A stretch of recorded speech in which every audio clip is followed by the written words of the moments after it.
and welcome to another edition of Let's Talk About It. This is Susan Johnson, and I'm here with my co-host Dennis O'Brien, and we got great information and a wonderful guest for you this evening, don't we, Dennis? Yeah, I think, our guest tonight is Ray Axelrod from the Connecticut Eastern Railroad Museum. I have my shirt on. All right, I have my Dennis, shirt on. yeah, very, very good. I dug through my drawer. Actually, it was near the top because I wear this thing a lot. It's a nice shirt. I wear it to the gym. I work out with it. One. Yeah, he wants you to buy another one because I need to buy one. Wait, you need to buy one. Anyway, Ray Axelrod. I used to think years ago that our most frequent guest on Let's Talk About It, all these years we were doing it for a long time, it was Joe Courtney. And I think Ray Axelrod may be catching up. He very well could. He's an annual player on this show. Yes, he is. He never misses a year. And we're glad to have him back. We have a long history with Ray. And if you don't, this show this week is going to be the best Ray Axelrod show of the year. But if you want to hear more of Ray Axelrod talking about the Connecticut Eastern Railroad Museum, you can tune in to Wayne Norman next week at 7:40 next Thursday. That would be the 27th? Something like that. 27th or 28th? What's today? Today's the 22nd. Okay, so it would be the 28th. Bring that closer. It would be the 28th of August. Ray Axelrod would appear, but only from 7:40 to 8 a.m. Yeah, here I get more time. That's right. Here he gets more time. So we can go into some of the history of the Railroad Museum, which I want to just talk about for a minute, Dennis, because one of the things that I'm very proud of is when the Railroad Museum first came to the council, I was on the council, and I made the motion to give them a little bit of starting money, and they said, we're going to have all volunteers doing this, and some people on the council says, who's going to volunteer, to do all that work? And then, lo and behold, they had numerous volunteers, and they've done an amazing job at the museum.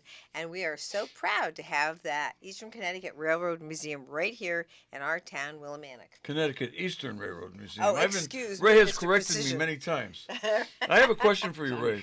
Okay. I know it's on the shirt. That's why I looked at it today, and I got it down pretty good now. See, I don't have a shirt. Ray has squared me away. But anyway, why is it called, because I think it's out of order, Eastern Connecticut Railroad Museum sounds more accurate. Eastern Connecticut Railroad Museum. That's why I kept getting it wrong for years. And then Ray straightened me out and finally said, look, it's the Connecticut Eastern Railroad Museum. Read your shirt, man. And I've had this shirt for maybe 7-8 years. All right. Why, I don't exactly remember. But You don't know? No. Oh, I thought you were the answer man. All right. Because it comes out, railroad reporting marks are 4 letters. I don't know. I would say we could have done it with Eastern Connecticut, but there may have been conflict with something. I don't remember it as far as I'll bet naming. that's it. I'll bet somebody Because has. there was never an Eastern Connecticut Railroad. Right. As such. Yeah. There was Central New England. There's other related names, but maybe there are other railroads with that kind of order in their name that start out with the name of the state or the region, and then they get you go from the state to the part of the state. Yeah. There are names like that, but why I can't remember why our particular name. Of course, the Eastern on the shirt, the Eastern in the name might refer to the Eastern United States, not just Eastern Connecticut. Not sure. Yeah, but it only refers to. I think it's Eastern it's going to continue to be a mystery. Yeah, unless I don't know, come down and ask Mark or somebody. Somebody might remember some little anecdote. Who's Mark? Or something. Tell everybody who Mark is. Mark Granville is past president. He's been on the show before. He's been on the show with Whitewater. He's involved in that as well. Right. Yeah, Mark's involved in everything. Yes. He's still around. Now that he's retired. Oh yeah. He has not stopped volunteering. No. Great, because he's a big asset to the museum, as are you. Yeah, Mark has done a lot of work. Well, all the guys have done a lot of work through the years. I mean, it is amazing because everything we've done down there is as a volunteer organization. Of course, like other places, we've lost membership, we've lost number of volunteers. We do get a lot of help each year through Eastern's work program. Well, that's great. They come help clean up in the spring. They'll be there on Railroad Day. They help wrap up in the fall, raking a lot of leaves, sorting, cleaning. There's a lot of work that goes into just maintaining things from year to year. Absolutely. And they have been very crucial in making a lot of old guys and a few old women happier, because it's like, oh, look at the energy they have. Yeah, well, the other thing is as well, I've been volunteering in various situations, Little League, for decades, and it's not as easy for me to do it now because I'm an octogenarian. And no, you're not. Just do it the other way. I once worked for someone. If he's listening, he'll know who it is. And he would add his parents' name, birthday. He said, "Well, Mom's not that old if you add it from side to side." All there right. you go. He's 8. All right, He's 8 years old. No, she was 18. Oh, okay. Okay. 99. She's 81. Okay. At the time. Oh, no. Yeah. Very good. Well, that's a good way to stay young. I'm 28. Cool.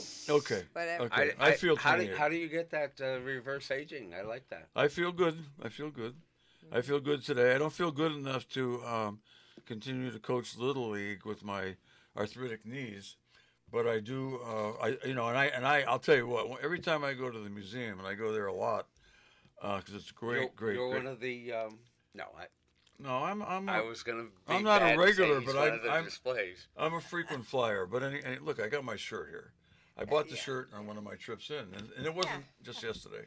Yeah. It wasn't last year. It wasn't the year before. It's like 8-9 years ago. It was. It's a great shirt. It's a blue shirt, and I wear it to the gym, and I like to advertise some of the more important elements of our town, and the Railroad Museum is one of the most. Do you want to brag about Connecticut in the meantime? As long as you were bringing up Little League, do you want to brag about that team? No, it's not my team. It's not the Willimantic team. Oh.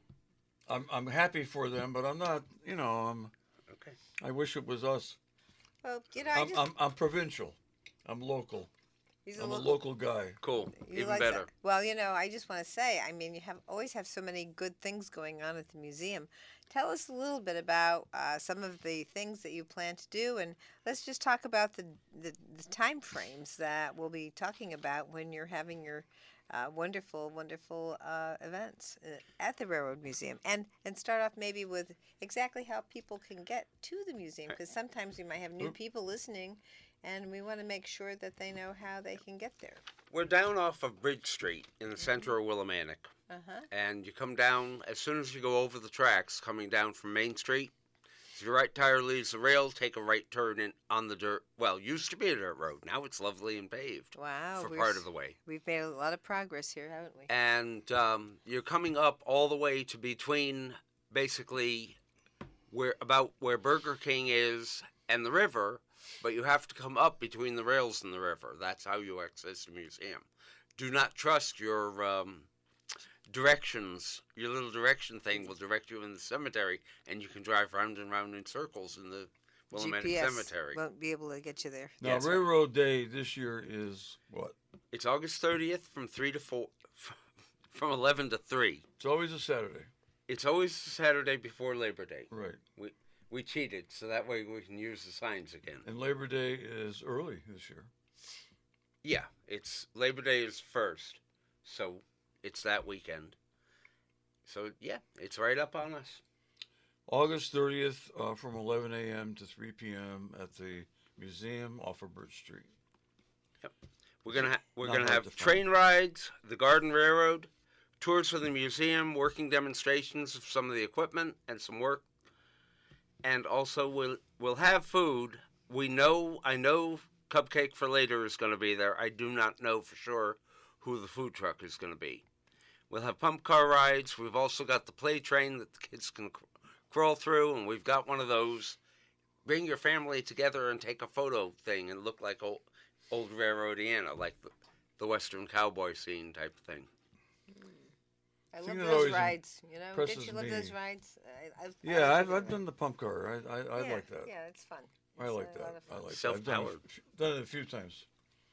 Get going too fast. I think the kids like it too. didn't get going fast I think enough. a lot of little children love to take those rail rides, don't you think? Oh yeah, yeah. So And Art Hall has been kind of the commander of that ride for probably about 23 years. Wow. Maybe more, but Very we won't tell about them more. And you said you have music this time? Yeah, but we don't know who. All right, so you're still working on that. Well, I know they've had music in the past. I know Duke York has played there. Yeah. And Duke York is also a very hard-working member and a vice president. But I do not. We don't know about music. That's I checked in with Mark today, and that's as far as we got. I see. Well, okay, well, maybe by the time you appear 6 days from now on the Wayne Norman Show, you'll have that nailed down. Yeah. Okay, and I know Wayne will be listening to the tape of this show, the rerun of this show, so he'll be well prepared. So he'll be quizzing me. He will. Always does. He will. He always does. Probably be quizzing me too, and Susan. But anyway, one thing that always impresses me, and I mention this every year, is when I go through the grounds and go in and look at some of the equipment, is the heaviness, the strength, the power of the equipment. It is heavy. It's steel, and the fact that it just as I got older, it awed me because I said, "Wow, I can't imagine even helping to lift something like that. It's just so heavy.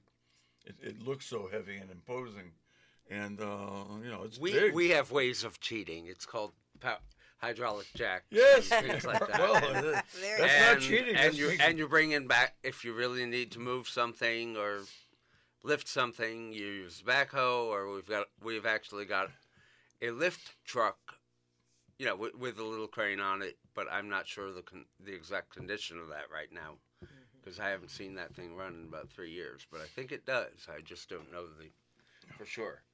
And for rail work, we have the tamper, which does, can actually pad in the ballast around the ties and stuff. That can help, but we still do tie replacement the old-fashioned hard way. Unlike New England Central or Providence and Worcester, where they do it they got all that little fancy machinery.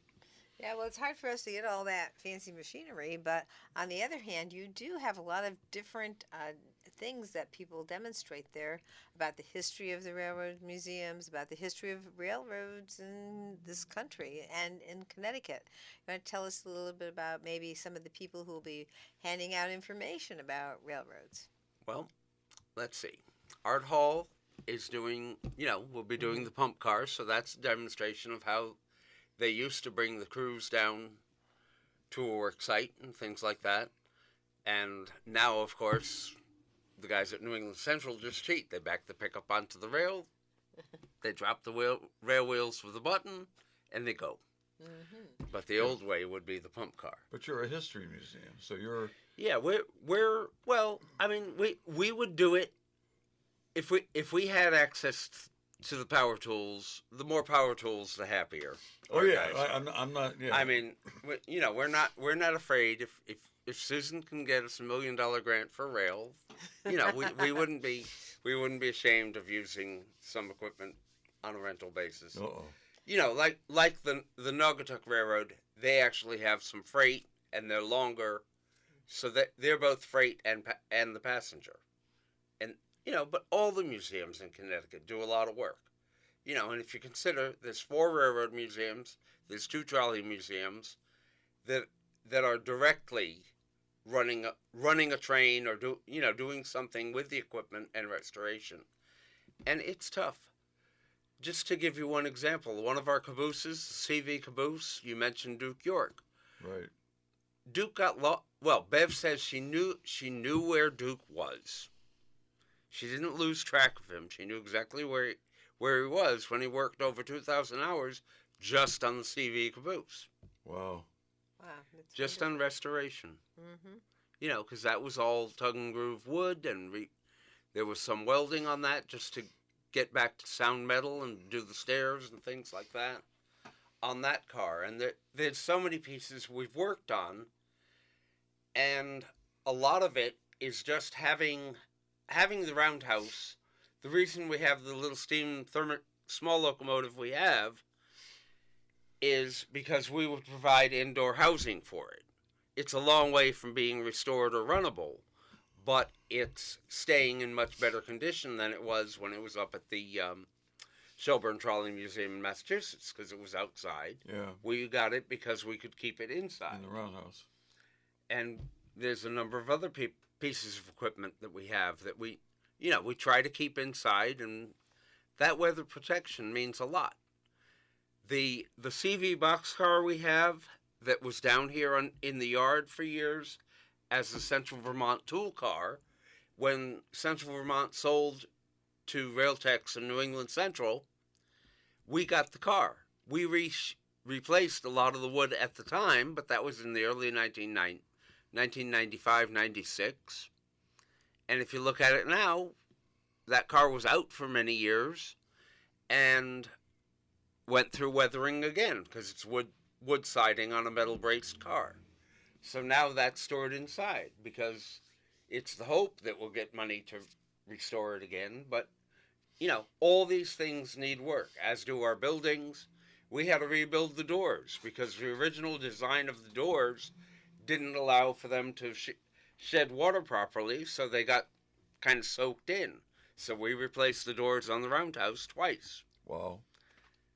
And yeah, I'm very very impressed with the roundhouse. The work that was done there is amazing, and of course it wasn't in that condition when you first took over. You want to tell us a little bit about how that occurred? When the state archaeologist Nick Melantonio was state archaeologist, and his team went through the work bays, stalls, and they picked out old tools and just tried to save anything that was historically significant before we started restoration.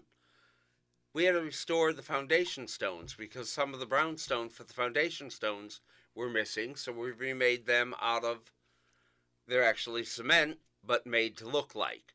And actually that sits on a fill there because it's the junction between the airline and the Hop River line, or line to Hartford, and that's pretty deep. So there's actually a pyramid foundation underneath that roundhouse that goes 9 to 10 layers deep. Wow, that's amazing that you were able to do those types of restorations. Well, I mean, the top stones is what was missing. Right. It's sure. just but still. the under the brick pieces. What was below ground, people didn't know about. They didn't try to steal. But was that roundhouse original to the property? Yeah, there was a roundhouse here under the footbridge, about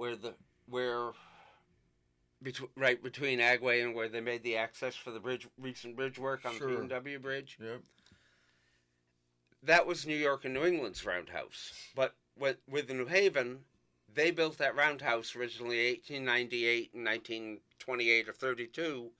The New Haven raised the roundhouse, as in taking down, because they weren't using the building, so they no longer wanted it to carry it on their insurance, etc. So into itself it went.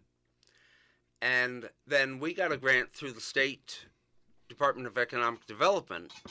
We had to show how we would use the money, what fundraising we would do, and we also had to come up with a 20 or 25% match of labor and in-kind monies or labor and effort to show what we needed.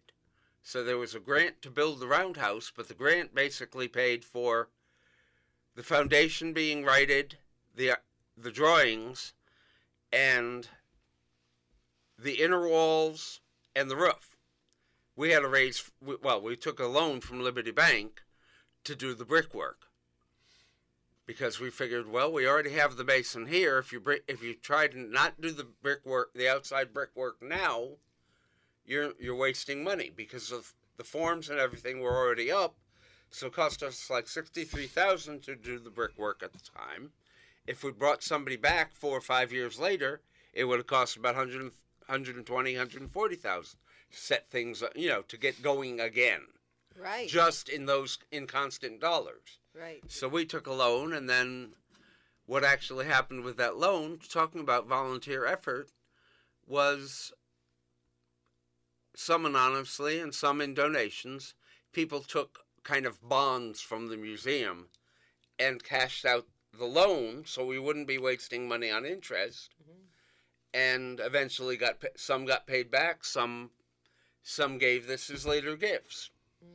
You know, so it took a lot of thought and planning, and then just how do you handle the debt, or do you keep working around the debt?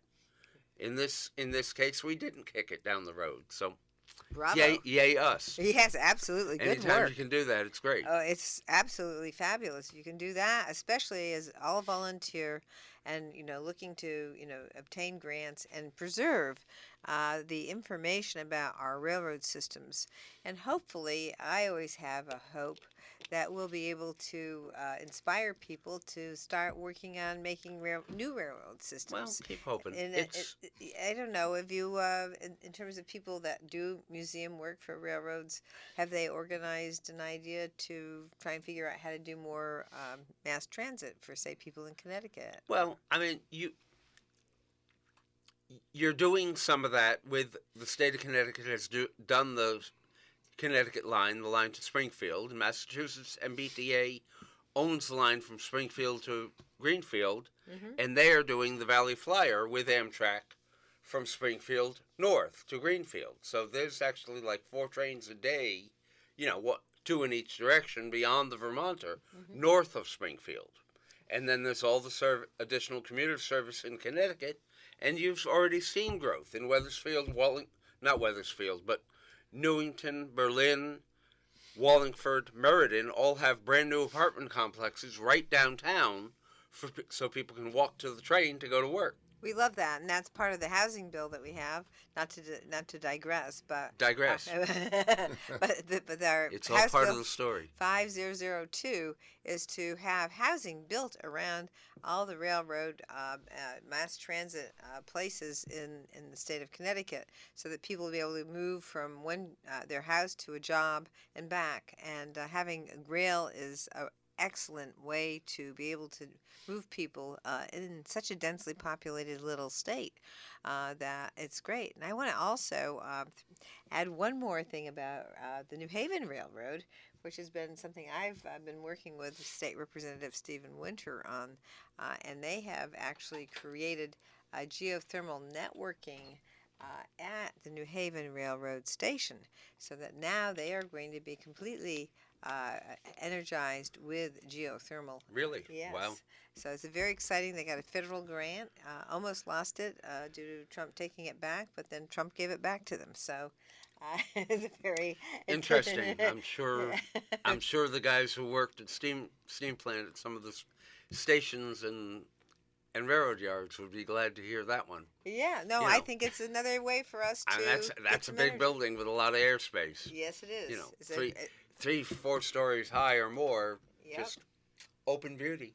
Exactly. So it's thrilling to be able to do that. Yes. And so I'm hoping that we'll be able to do more housing around our rail stations, and that this bill that we had for housing will be come back, and I'll be pushing for it shortly because I think that we're going to be able to have a special session. But having housing near places where people can take rail is a really important thing for our economy. It helps expand our economy, and it's more sustainable. Using rail, especially the way they have rail today, is much more sustainable than historic rail. And of course, we've designed a lot of these things that are being used in other countries, and I want to make sure we can take advantage of the electronic rail and those kinds of things, more of those things here in this country. Yeah, I'm waiting to see some of it. Connecticut has a pretty good rail system, but there's always room for growth. In Trains Magazine about 5 years ago, Brian Solomon, who is a rail consultant internationally, basically compared Jersey and Belgium. And his comparison was that actually New Jersey has a higher population, slightly bigger, but Belgium has like 1/3 more rail, and Belgium is considering building a brand new another main line. Like, I don't know, I don't remember the exact details of the article, but it's pretty amazing. to realize how much they're using, how much Jersey Transit has done to expand stuff, and yet how far just plain behind we are. Mm-hmm. I mean, you want to complain about Amtrak? Yeah, the little factoid about Amtrak and the Northeast Corridor is, south of Washington, across the Great Swamp in Rhode Island, and by Canton, Mass. You can make time. You can get some real speed. But in Connecticut, how do you go very fast when you're going in circles? From New Haven to Boston, the railroad goes around itself 9 times. Oh my. And nowhere is it more obvious than really right at Rocky Neck or New London. At Rocky Neck, you can see the train kind of come around the curve, go around behind you along the trail, and then go all the way out to Millstone Point and go around again. In New London, just look at it from the Fort Griswold area where the bridge is. As it comes to the station, it's curving. As it leaves the station, it goes up around the curve to the bridge, and then when it gets over the bridge to Groton, it curves again the other way. So it's like trying to do 70 down through the S curves on 32, and you get the idea. Exactly. You can't. You can't do it very often, or you're in trouble. Can't do it very safely. Yeah. Well, you definitely can't do it safely. Right. Yeah. Anyway. Those are very excellent points, and I had no idea any of those. Well, that's why they should rebuild the airline, but that's all different. Well, no. I mean, it's always up for discussion. I think these are things we need to talk about. If you're going to build high-speed rail, you're going to have to do something. Yeah. Anyway. All right. Well, we're coming up on our break. We get the word from Matt Rupar, our producer, that it's time for our halftime break. So we'll be back soon with our very special guest, Ray Axelrod from the Connecticut Eastern Railroad Museum. Hey, welcome back, everyone. This is Susan Johnson. I'm here with my co-host, Dennis O'Brien, and our very special guest this evening, Ray Axelrod from the Connecticut Eastern Railroad Museum. And we are here talking about the fabulous days that are coming up to help celebrate the Railroad Museum. And let's go into the dates. Ray, please. The date, again, is Saturday, August 30, from 11 to 3 at the Railroad Museum. Come on down, enjoy the Garden Railroad, train rides, spend your money, do tours. We'll have work demonstrations. We'll have pump car rides. And guess what? Like every museum around the country, museum or volunteer organizations, we need volunteers. So if you can write grants, guess what? We need you. All right, that's okay, good. So it's one day. It's always one day. It's, Railroad Day. Unless we grow and it grows majorly, it's gonna probably stay there. And Matt is rich, so he could sponsor. He could sponsor a 3-day fest. I have a couple of questions. One is that Susan mentioned how she's fascinated by the Roundhouse. I'm in that club. I am fascinated by the Roundhouse. Will there be a demonstration of the Roundhouse and how it operates? Well, there'll be a demonstration of the turntable. The turntable. You might have something moving in and out of the Roundhouse. Right. That's what I mean. Basically, with the turntable, the Roundhouse is a glorified garage for locomotives and equipment. Sure. So we could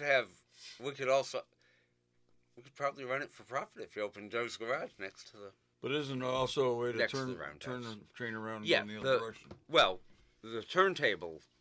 You're able to turn things around in the other direction. Right. And that thing is so well balanced, it can start going in the wind. So that's why we tie it down when we're not using it. Our Roundhouse is still in use by railroads. Minimally. What do they do to turn the trains around? Usually they don't have to. They just put them in reverse. Put them in reverse. I mean, you can run a diesel locomotive. You can run long hood forward, short hood forward. What New England Central does is they usually come down with 2 locomotives. They just run them around at the end when they get down to London. Latch on, head north. Okay, so that's how they do it now. See that? It always helps to have somebody in the room who's ignorant to ask the good questions. Well, okay. when people are swearing at New England Central at Bridge Street, and it's like, why is the train going back and forth, back and forth? Well, actually, down in the yard, they're doing what's called doubling. they're picking up cars and making up the train. Because the railroad has to, since it is on track, it can only shuffle back and forth. Right. That's their way. They can't go sideways. And also, for those people who like to go like under the train when it stopped at Bridge Street, don't. Or, well, you may have that may be a short time hobby. It may not be a good idea. Yeah, it's deadly.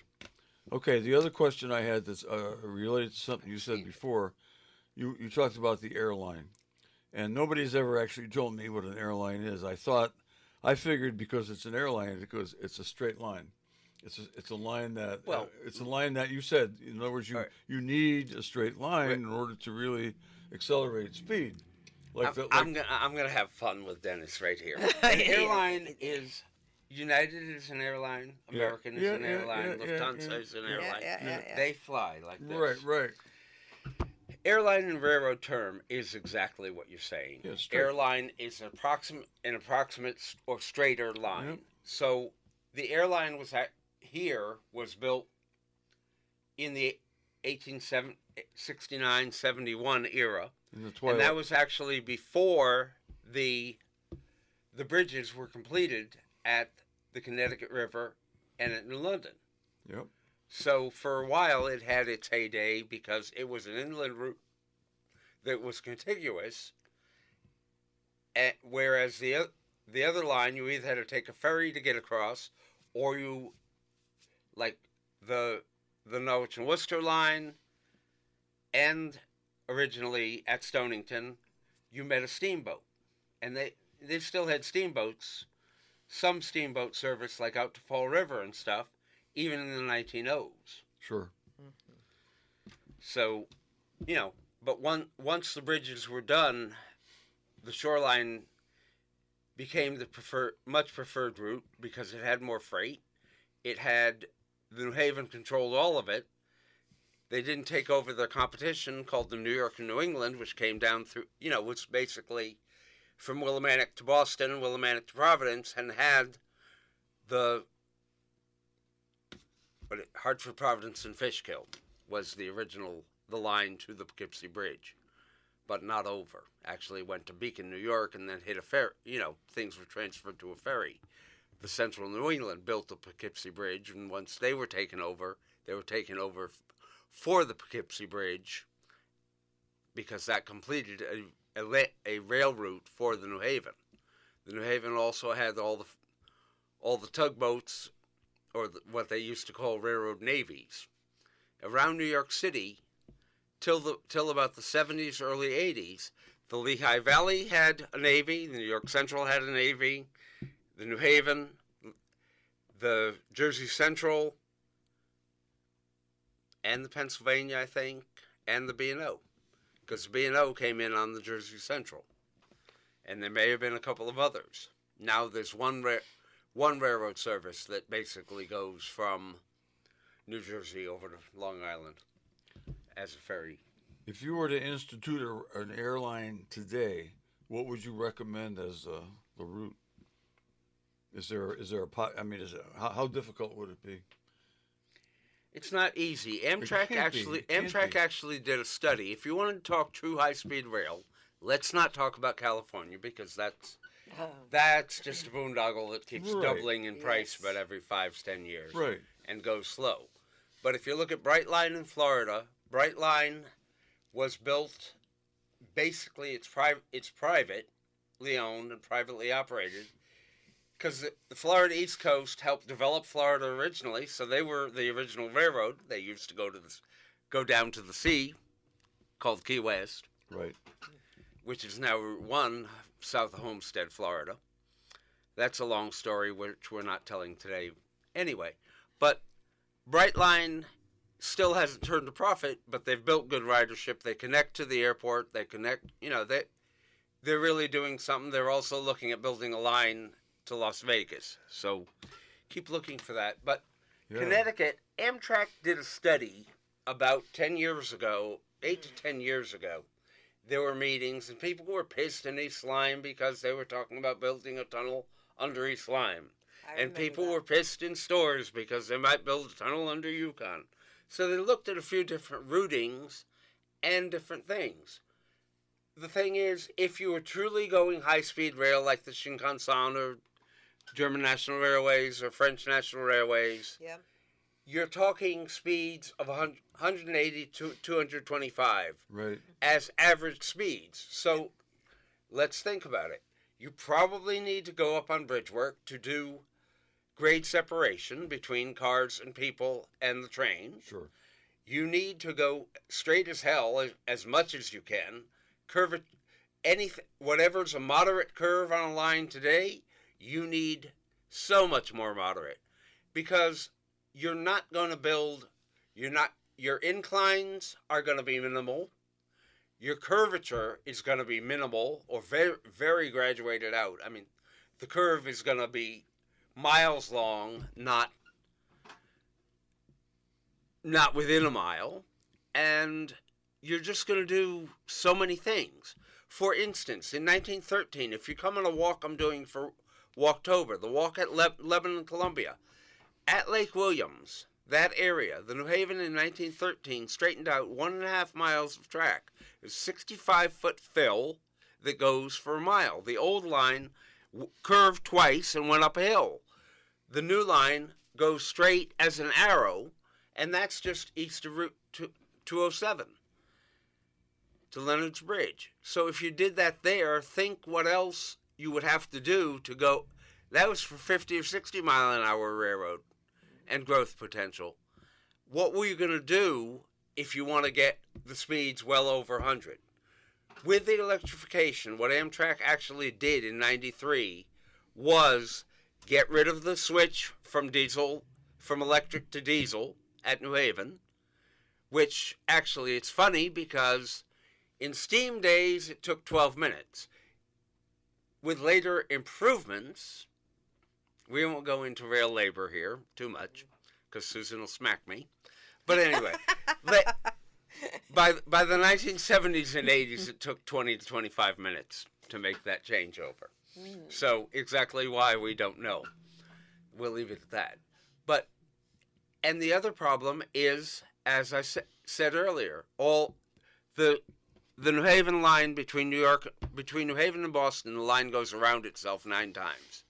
So with all those degrees of curvature, you're not going to improve the speed that much on that line.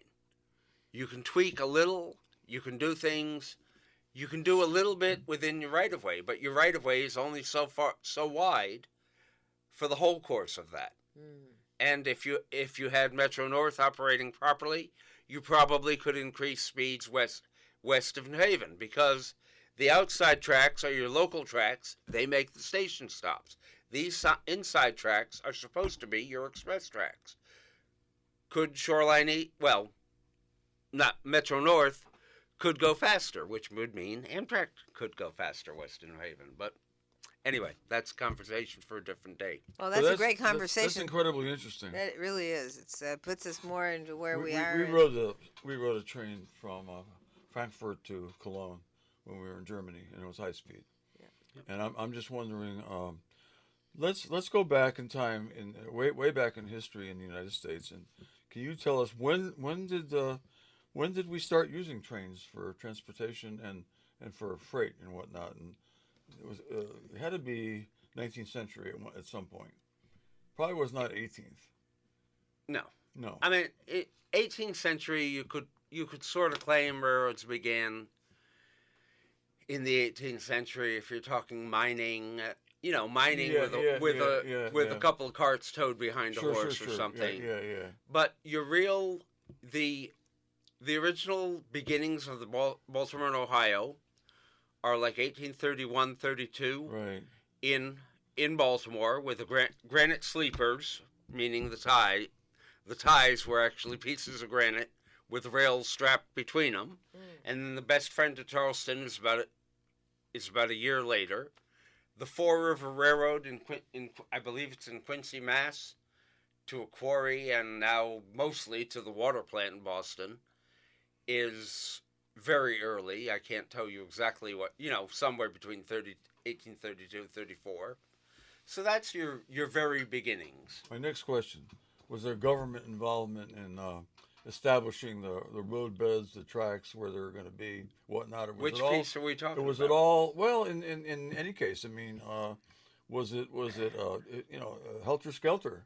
Or was there planning? Some were competitive and some were privately financed, but for the most part, like the finance in the Hoosac Tunnel was ended up being mostly state bonds and stuff. You know, it was like, you build the railroad from the west end to the tunnel, we'll help support with bonds the actual completion of the tunnel. And who would supply the road bed? I mean, the rail bed?